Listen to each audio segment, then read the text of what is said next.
আজ পর্যন্ত কেউ দেখাতে পারবে না নৌকা স্লোগান এই মুখে উঠছে। আলহামদুলিল্লাহ, আল্লাহ সহযোগিতা করেছে। কোনোদিনও না ভাই, কোনো কৌশলেও না।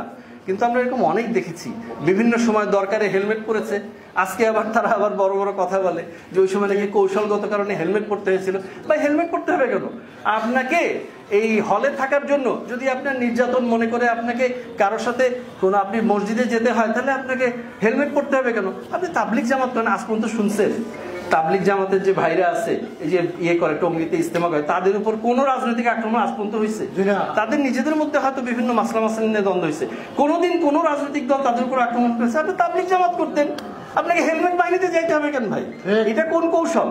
এগুলো ভাই হাতি ঘোড়া দেখাইতেন না, আইসেন না। তো এই বর্ণচোরাদেরকে আমরা চিনতে পেরেছি, প্রায় 1 বছর চলে গেল। এটা সবচেয়ে বড় সফলতা হলো আমরা চেহারা চিনেছি ভাই, আলহামদুলিল্লাহ।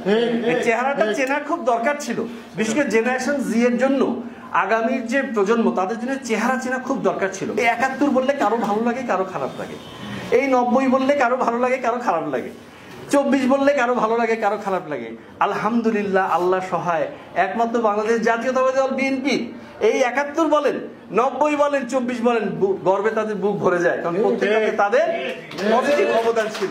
এই জন্য আমরা বলতে চাচ্ছি, যারা এই 24-কে নিয়ে আসলে খেলাধুলা করতে চায় বা এইটাকে আসলে দিয়ে অন্যটাকে ডিনাউন্স করতে চায়, তাদের আসলে ওই জায়গাগুলোয় খারাপ লাগা আছে ভাই।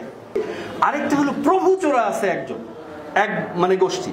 তারা হয়েছে কি, তারা যখনই কোনো সুযোগ পায়, যখনই সর্বোচ্চ সুযোগ পায়, তাদের প্রভুদেরকে কোনো না কোনোভাবে তাদের প্রভুদেরকে সামনে নিয়ে এসে তাদের পারপাস সার্ভ করার চেষ্টা করে। এটা তারা যতদিন সুযোগ পায়নি ততদিন ইয়ে মানে না মানে আমরা বুঝি না মানে এই হাতে হাতে দেশ চালায় এরকম মানে। যখনই তারা সুযোগ পায়, মনে করে এই তো কালকে মনে হয় একটা ভালো দিন আসতেছে, মনে হয় এবার টিকে গেলাম বোধহয়, তখনই দেখবেন তাদের প্রভুদেরকে সন্তুষ্ট করার জন্য যতগুলো চেষ্টা সেগুলো তারা করতে থাকে।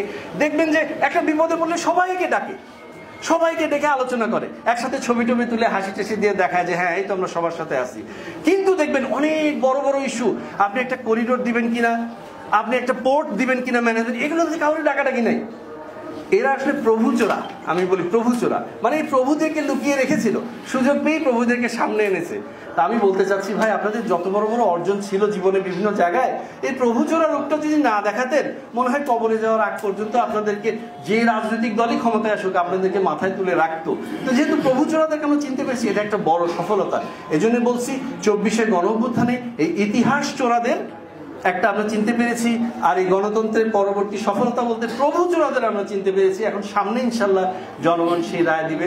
সবশেষে সবার সুস্বাস্থ্য দীর্ঘায়ু কামনা করে জাস্ট একটা জিনিস একটু বলি, সেদিন একটা জার্নি করে ঢাকায় দূরপাল্লায় আসছিলাম, তো রাতের বাসের জার্নি, ঘুম আসছিল না, তো এই শীর্ষকটা নিয়েই একটা ছোট্ট ছড়া মনে চলে আসতো, ইতিহাসের হাসি কান্নার নাম দিয়েছি ভাই। তো অনেকের ভালো লাগে, 24 বললে, 90 বললে, 71 বললে ভালো লাগে, অনেকের আবার খুবই মন খারাপ হয়, যেই কারণে তারা ইতিহাস চুরি করে।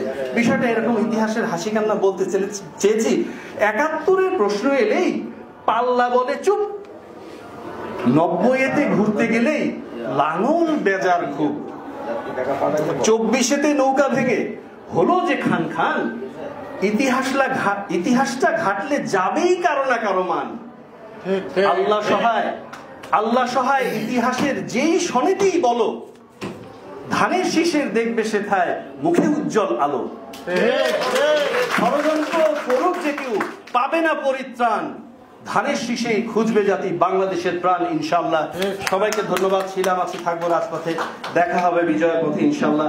আগামী দিনের রাষ্ট্রনায়ক জনাব তারেক রহমান এই ভঙ্গুর জাতিকে, এই ঘুণে ধরার সমাজকে উত্তরণের লক্ষ্যে দৃঢ় হাতে রাষ্ট্রের হাল ধরবেন ইনশাআল্লাহ। সবাইকে ধন্যবাদ।